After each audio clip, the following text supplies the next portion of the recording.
화려한 유럽 생활과 로맨틱해 보이는 국제결혼. 하지만 그 뒤에는 우리가 미처 몰랐던 이면이 존재합니다. 국제결혼 17년 차. 지금은 벨기에 학술도서관에서 사서로 11년째 근무하시고 책도 쓰신 송영인 작가님. 사실 이런 일상을 갖기까지 작가님은 참 많은 시행착오를 겪으셨는데요. 1편에 이어서 2편은 조금 더 현실적인 모습을 담아보려고 제가 작가님의 일터로 직접 찾아왔습니다. 오늘 편에서는 국제결혼의 이면, 그리고 해외 생활 중 가장 나를 나답게 지키는 방법은 무엇인지에 대해서 이야기를 나눠봤으니까 영상을 꼭 끝까지 시청 부탁드려요. 출퇴근은 자전거 타고 하시나요? 출퇴근은 자전거로 하죠. 주로. 와, 비가 와도 눈이 와도. 진짜 로컬이시네요. 로컬처럼 이제 살아야죠. 적응을 하죠. 너무 예쁘네요, 교정이. 네. 이런 곳에서 일하시면 출근할 만 나나요? 한 처음 3달이요? 그리고 그 다음엔 어차피 사람 사는 게 똑같죠. 그건 그래. 해리포터 비슷한 느낌. 맞아. 여기 부엉이도 가끔 왔다 갔다. 부엉이에요.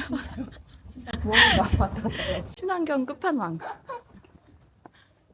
그럼 2부에서는 저희가 조금 더 개인적이고 매운맛 토크를 이어가 보려고 하는데요. 1부는 작가님의 커리어 여정기, 그런 생존기를 들어봤다면 2부는 저희가 국제결혼 선배로서 국제결혼에 대해서 한번 이야기를 나눠보려고 해요. 작가님 매운맛 토크 준비되셨나요?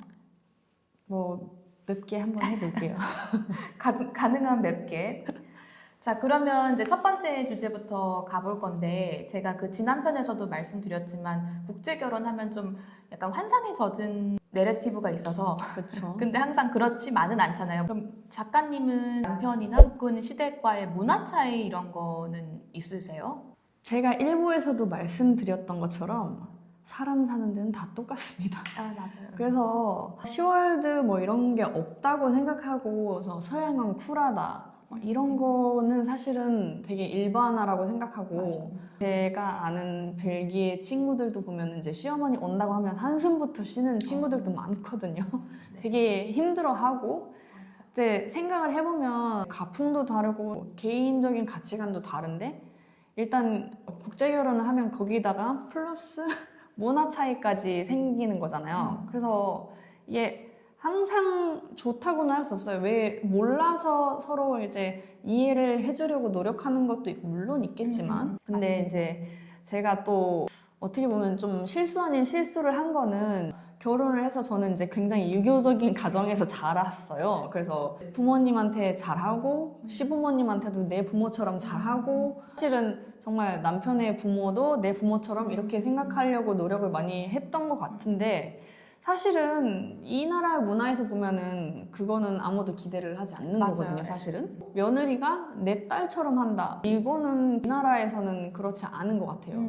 그리고 이제 남편의 부모는 그냥 남편의 부모. 내 시어머니가 아니라 남편의 그 어머니, 아버지 이렇게 되는 거지 남편의 부모가 내 부모가 아니고 그냥 남편의 부모다 이렇게 개인으로 그냥 개인 대 개인으로 대했었으면 그래서 약간 그런 부분이 사실 이제 국제 결혼을 해서 오시는 분들이라면 좀 약간 고려를 해 보셔야 할 부분인 것 같고 맞아요. 그리고 이제 부모 얘기가 나왔는데 일부에서도 말씀드렸던 것처럼 이제 제 부모를 챙겨야 되잖아요. 그러니까 남편 부모는 남편이 챙기고 제 부모는 제가 챙기고 그래서 그 선물을 저는 이제 상징적 선물이 아닌 금전적으로 약간 좀 뭔가를 사드리고 싶고 좋은 걸 드리고 싶고 이런 것도 있는데 그것도 약간 다른 것 같아요. 맞아요. 그런 기대치가 좀 다르고 네. 확실히 그 한국에서 며느리한테 요구되는 그런 그쵸. 기대치라고 해야 되나 그런 것들이 없어서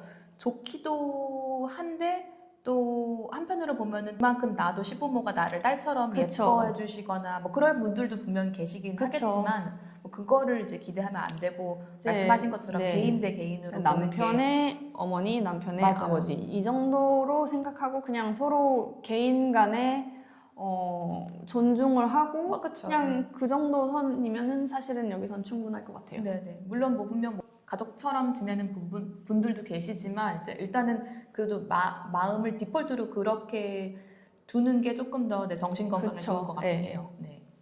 맞습니다.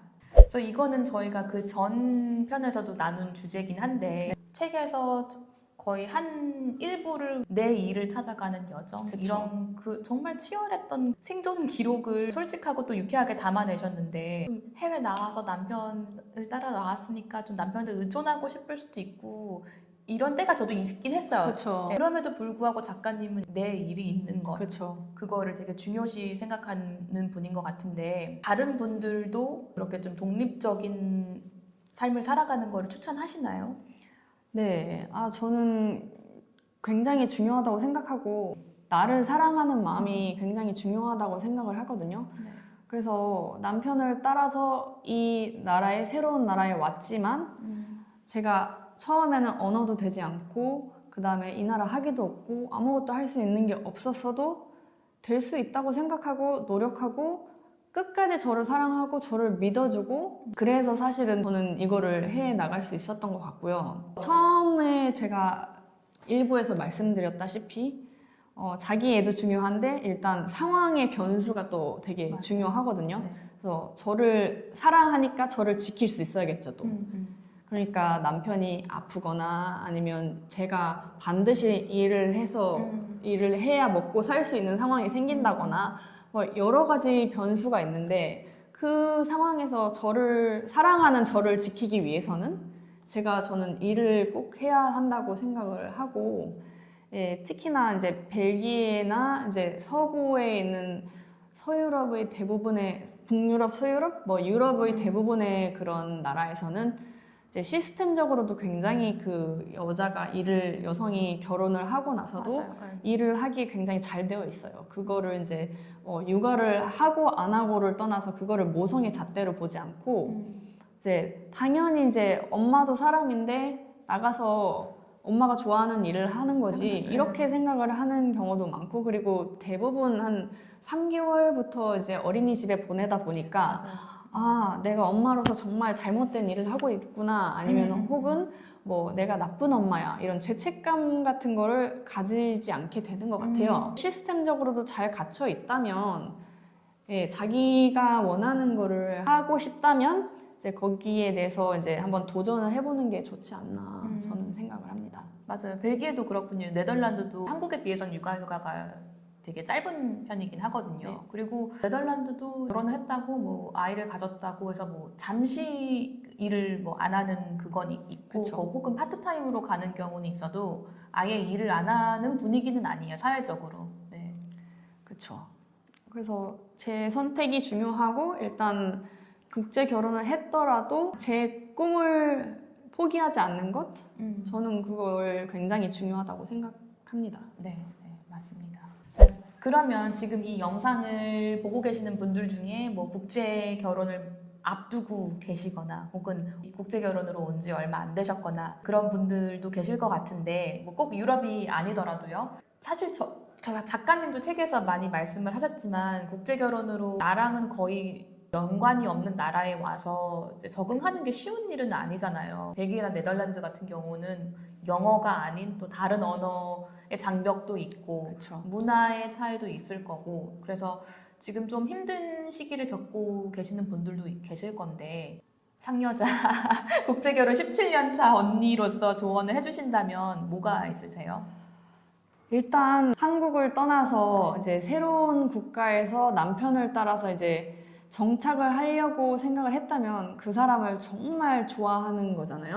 맞아요. 정말 사랑하는 거죠. 그러니까 인생에서 자기가 살아온 그런 인생을 다 이렇게 뒤로 하고 새로운 시작을 이제 결정한다는 것 자체가 굉장히 어려운 일인데 그럴 만한 누군가를 만났다는 거를 먼저 축하를 드리고요. 그런 게 정말 쉬운 게 아니거든요. 맞아요. 그래서 혼자인 것 같고 세상이 저를 정말 다 도와주지 않는 것 같고 왜 나한테 이러는 거야 도대체 이런 느낌이 많이 들었을 때도 있었어요. 근데 그런 터널도 항상 끝이 있다는 거 이제 터널을 계속 가다 보면 언젠가는 빛이 보입니다. 네. 그래서 항상 자기를 사랑하는 마음을 절대 놓지 마시고 그렇게 생각을 하세요. 내 꿈은 항상 있는데 장소만 바뀐 거야. 그 꿈을 위해서 만약에 노력을 하신다고 하면 사실 한국에서도 똑같이 그 꿈을 이루려면 노력을 하셔야 되거든요. 그 노력을 한국에서 했을 노력을 그냥 여기서 그냥 그대로 하시면 되지 않나. 그리고 굉장히 또 중요한 거는 자기가 계획이 있고 이제 하고 싶은 꿈이 있을 텐데 분명히 누구나가 있을 거거든요. 근데 그거를 미루지 마시고 내가 상황이 될 때 해야지라고 생각하지 마시고 지금 맞아. 시작하세요. 맞아. 지금 꼭 모든 게 완벽하게 여건이 그쵸. 갖춰질 때는 없다고 생각을 해요. 내가 생각했던 이상처럼 갖춰진 때는 정말 드물고 지금 있는 조건에서 지금 가진 걸 가지고 시작하는 게 중요하다고 느끼고 또 너무 좋은 말씀 해주신 게 그러니까 좋은 일도 그렇지만 나쁜 일도 그쵸.